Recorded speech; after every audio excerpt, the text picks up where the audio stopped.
Selamat mendengarkan. Tok tok tok. Vano menggandeng tangan Valen sembari mengetuk pintu rumah utama, yaitu Vino Salvatruca, beserta istri yang tak lain adalah Umi dan Abinya. Sebenarnya bisa dikatakan ini adalah ajang bunuh diri untuk Vano, karena secara terang-terangan memegang tangan Valen seperti waktu sebelumnya saat ia menyeret Valen keluar. Pagi-pagi mengganggu, pulang sana, ucap Vino ketika selalu menutup pintu. Abi, kali ini tidak bercanda, ujar Vano malas meladeni Abinya. Vino kembali membuka pintu dan melihat tangan Vano sedang memegang erat lengan Valen. Ingin bunuh diri secara khusus rupanya, kata Vano tersenyum sinis lalu membuka lebar pintu utama membiarkan keduanya masuk ke dalam. Baru saja ingin duduk santai di sofa, tiba-tiba tangan Vano dipukul oleh Vira dari belakang dan menyerang Valen secara brutal. Valen terkejut dengan serangan tiba-tiba dari Vira, tapi bagaimanapun juga dia harus berusaha bertahan seperti apa yang dikatakan oleh Vano. Buktinya sekarang mereka menggunakan satu samurai dan satunya lagi pedang untuk saling serang. Valen mengeluarkan seringannya melihat pergerakan Vira sangat lincah. Bahkan Vino dan Vano bengong melihat pertarungan brutal itu. Vino bergidik ngeri melihat istrinya tidak segan ingin menebas dada Valen. Namun untungnya gadis itu memiliki kecepatan luar biasa dalam menghindar. Ketika Vira kembali berjalan mendekati Valen, gadis itu langsung menendang samurai yang dipegang oleh Vira dan berdiri di samping Vira lalu menodongkan pedang di leher Vira. Masih ingin bermain, Umi? Tanya Valen di samping telinga Vira. Tidak, jawab Vira sedikit gugup melihat seringai Valen lebih mengerikan dari Vano. Si bodoh ini kenapa menyerang calon mertuanya? Kita datang untuk meminta restu, dasar bodoh, batin Vano. Lepaskan pedangmu dari umiku, ucap Vano dingin karena jujur Vano tidak bisa membedakan seringai jahat Valen ketika menjadi seorang pembunuh atau tidak. Valen mengangguk, lalu melepaskan pedangnya dari leher Vira atas perintah seorang yang sangat ia percayai. Kau baik-baik saja? Tanya Vira pada Valen. Baik Umi, bagaimana dengan Umi? Tanya Valen balik. Baik sayang, ayo duduk, ajak Vira. Mereka berempat duduk di ruang keluarga. Vino sudah pasti duduk di sebelah Vira dan Vano duduk di sebelah Valen. Jika saja Valen gadis normal, pasti ia akan merasa gugup ketika diajak untuk meminta restu. Namun Valen hanya duduk santai menunggu orang berbicara, bahkan ia bosan melihat semua orang mematung seperti batu. Farel menginap di sini bukan? Baiklah, aku akan mencarinya sebentar. Dia bilang kami akan datang ke kuburan ikannya nanti, ucap Valen tersenyum manis. Bisa tidak jangan bahas ikan terlebih dahulu, bisik Vano di telinga Valen. Tapi, Umi, Vano ingin menikahi Valen. Bagaimana menurut kalian? Ujar Vano memotong perkataan Valen sebelum ia kembali membahas ikan. Lebih baik Vano langsung bicara ke intinya.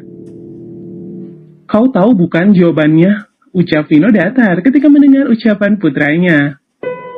Tapi Abi, aku tahu, tapi Vano butuh restu dari kalian. Asal ada restu, Vano akan tenang, karena gadis ini terus saja ingin pergi karena takut keluarga kita akan celaka jika aku bersamanya. Tutur Vano menatap Valen sekilas. Jadi rencana pernikahan sudah ada, hanya saja menunggu waktu yang tepat, ucap Vano memotong kalimatnya. Lalu bagaimana dengan keadaan Valen? Saut Vino menatap Valen. Tidak masalah, Vano akan tetap menerima dia siapapun dia dan bagaimanapun keadaannya, asal tidak kembali ke masa lalu, kata Vano dengan yakin seyakin-yakinnya. Vino dan Vira saling menatap untuk bicara dari hati ke hati. Keduanya memang tidak terlalu mengekang putra mereka untuk mencari pasangan. Mereka belajar dari kesalahan dulu ketika Vino menikahi paksa Vira dan hasilnya tidak terlalu baik di awal-awal. Baiklah, kami percaya padamu untuk menjadikan Valen sebagai pasanganmu. Namun, sudah dipastikan dengan syarat-syarat yang berlaku di keluarga ini. Tutur Vira menatap putra dan calon putrinya. Yes, dapat restu. Gumam Vano seakan-akan ingin melompat kegirangan. Kau ingin kemana sekarang, Valen? Orang tuaku sudah mengikatmu. Bisik Vano di telinga Valen diiringi senyum jahil pria 25 tahun itu. Eits, semua belum berhenti sampai di sana. Calon menantu belum uji coba. Vira dan Vino kompak memiliki ide bagus untuk menguji Vano beserta Valen. Baiklah, untuk percobaan pertama, kami akan meninggalkan rumah ini. Ucap Vira menatap kedua putra-putrinya. Alhamdulillah, sepi. Gumam Vano ingin berteriak girang. Tapi kami akan meninggalkan bayi. Saut Vino dengan senyum liciknya menatap Vano. Vano langsung berwajah datar ketika mendengar seorang bayi. Dalam benaknya sudah tidak terlalu baik. Maksud Abi? Tanya Vano meminta penjelasan lebih detail. Seluruh isi rumah akan pergi dan kalian diam di sini merawat bayi selama sehari penuh tanpa bantuan siapapun. Jawab Vira tersenyum manis. Umi, kenapa harus bayi? Ucap Vano frustasi dan menyandarkan tubuhnya secara kasar di sofa. Orang yang ingin menikah pasti akan memiliki bayi, jadi ini hanya masa percobaan. Apakah kalian sudah layak menikah atau tidak? Kata Vino mendukung istrinya. Tapi Abi, Vano tidak memiliki skill untuk itu. Tolak Vano semakin frustasi. Jangan menikah jika tidak bisa, ucap Vino ketus. Benar, saut Vira sama ketusnya. Vano yang tadinya girang dan penuh senyum manis sekarang berubah menjadi pria stres akibat memikirkan bayi yang akan ia rawat seharian ini. Bayi itu anak manusia kan? Tanya Valen atau Vano, Vino, dan Vira bergantian. Hanya Vino dan Vira yang mengangguk, sedangkan Vano malas menjawab pertanyaan Valen. Moodnya kembali jelek saat ini, tapi bagaimanapun juga Vano harus menyanggupi permintaan orang tuanya, atau restu akan ditarik kembali. Baiklah. Bagus, sayang, minta tolong panggilkan Mama Kalista untuk membawa satu bayi kemari. Ucap Vino menatap istrinya. Tentu saja. Aku akan meminta tolong pada Mama untuk membawakan satu bayi dari panti asuhan. Kata Vira lalu meninggalkan ketiganya ke atas mengambil ponsel dan menghubungi mama angkatnya. Beberapa jam kemudian bayi pesanan Vira datang dibawa oleh babysitter. Namun Vira segera menyuruh babysitter untuk kembali karena bayi malang yang sedang ia pegang sebentar lagi akan menjadi raja di tangan Vano dan Valen. Manis sekali, ucap Vira sembari mengelus wajah bayi itu. Valen tidak berani memegang bayi, jangankan memegang, melihat saja Valen tidak ingin, karena trauma dengan apa yang ia lihat di rumah sakit sebelumnya. Valen mencengkram lengan Vano ketika Vira mendekat untuk ia berikan pada calon menantunya. Hei, kenapa menjauh? Tanya Vira bingung melihat sifat Valen. Dia baik-baik saja, Umi. Tenang saja, kalian pergilah. Jawab Vano dengan cepat mengambil bayi di tangan Vira agar tidak banyak bertanya. Ia takut jika terlalu banyak aib yang keluar dari Valen, kedua orang tuanya akan berubah pikiran. Sepertinya sudah cocok menjadi seorang ayah. Sindir Vino tersenyum tipis melihat putranya. Vino tidak menyangka bahwa ia melihat putranya sudah tumbuh dewasa, bahkan meminta restu untuk mengikat seorang gadis. Abi, ini namanya berjuang. Sudahlah, ajak Umi pergi jauh-jauh, bila perlu ke angkasa. Bisik Vano sembari menggendong bayi di tangannya. Kurang ajar, kau ingin kami pergi jauh? Ucap Vino ketus. Bukan, Aish, pergi saja cepat, kata Vano mendesak abinya. Vino menggelengkan kepala melihat tingkah laku putranya. Ia lebih baik mengiyakan permintaan Vano secepat mungkin agar masalah selesai. Vino berjalan memencet tombol darurat otomatis yang terhubung langsung ke setiap kamar sehingga penghuni kamar akan keluar dan berkumpul di ruang keluarga seperti saat ini. Faris, Lina, Farel, Andre, Zoya, Zia, dan Ethan keluar dari kamar masing-masing setelah mendengar suara di kamar mereka. Mengganggu saja, ada apa? Ucap Andre ketus. Siapkan pesawat, kita akan berlibur 24 jam, kata Vino. Seluruh anggota rumah menganga mendengar ucapan Vino. 24 jam bukan liburan namanya, pikir Farel dan Ethan. Kemana? Tanya Faris sembari merangkul istrinya. Faris salah satu budak cinta, walau pernikahannya dulu tidak diinginkan. Amerika, Ciao Vino tersenyum tipis. Seluruh penghuni rumah ingin sekali menunjuk Vino ketika mendengar kata Amerika. Amerika dari sini jauh, Vino, jauh.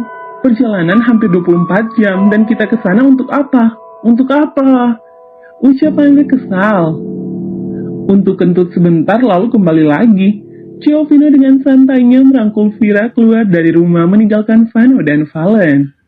Terpaksa seisi rumah mengikuti Vino keluar karena masa percobaan Vano dan Valen akan segera dimulai hari ini juga.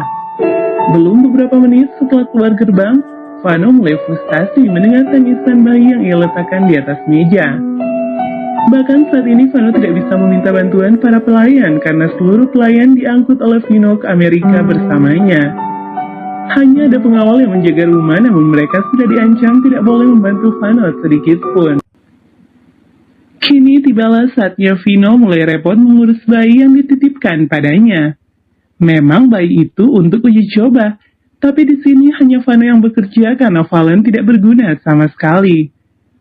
Vano sempat menitipkan bayi itu pada sang calon istri. Namun saat kembali membawa botol susu, Vano melihat bayi itu sedang ditutupi oleh bantal dan parahnya lagi Valen hanya diam. Sembari menutup telinga karena tangisan bayi itu. Valen, ambilkan Pampers. Sepertinya dia buang air besar. Ucap Vano sembari menggendong bayi. Pampers itu apa? Tanya Valen bingung. Bagaimana ya menjelaskannya? Intinya Pampers itu ada di kamar Umi. Ambil sana cepat. Ciao Vano mendorong-dorong tubuh Valen agar segera bertindak. Valen berjalan menuju kamar Vira dan Vino sambil mengingat-ingat perintah Vano. Gadis itu memang bodoh. Hanya saja mata dan ingatannya sangat tajam. Tapi entahlah, apakah dia mengerti atau tidak. Umi, Valen disuruh mengambil Pampers. Masuk, boleh ya? Teriak Valen dari luar lalu langsung masuk ke dalam walaupun tidak ada orang yang membukakan pintu. Pampers di kamar Umi, tapi di mana? Gumam Valen mengelilingi kamar Sultan itu. Cukup lama Valen mencari dan bukan Pampers yang ia temukan, melainkan sebuah foto. Foto di mana ada beberapa gambar manusia di dalamnya, termasuk Vano yang sedang merangkul seorang gadis kecil. Cih, apa-apaan ini? Dia yang bernama Vania. Rupanya kau sangat menyukai gadis ini sampai harus dirangkul. Gerutu Valen mencakar-cakar gambar Vania saat kecil. Ya Tuhan, tolong aku panas, ucap Valen mengipas dahinya. Tuhan, Valen tersenyum dengan ucapannya sendiri kenapa dia harus menyebut Tuhan. Wajah Valen kembali datar lalu meletakkan foto di tangannya dan kembali dengan membawa satu kresek hitam ke kamar Vano. Wajahnya masih tidak bisa diajak bersahabat. Wajah gadis itu selalu menghantuinya saat ini. Ini, ucap Valen melempar kresek hitam. Vano mengenyitkan dahi melihat wajah kusut Valen diiringi sikapnya yang sedikit kasar ketika bersama Vano. Kenapa? Tanya Vano sangat lembut. Tidak kenapa-kenapa, jawab Valen datar. Sudah bisa berbohong, kata Vano sembari menidurkan bayi di atas ranjang. Vania itu sangat menyebalkan, apa aku boleh membunuhnya saja? Hanya dia, selain itu tidak lagi. Ucap Valen seakan meminta izin untuk melenyapkan seseorang. Vano tersenyum dengan wajah posesif Valen. Mengerikan sekali ketika ketua mafia jatuh cinta, salah sedikit senggol bacok. Foto di kamar Umi, ujar Vano mendekati Valen.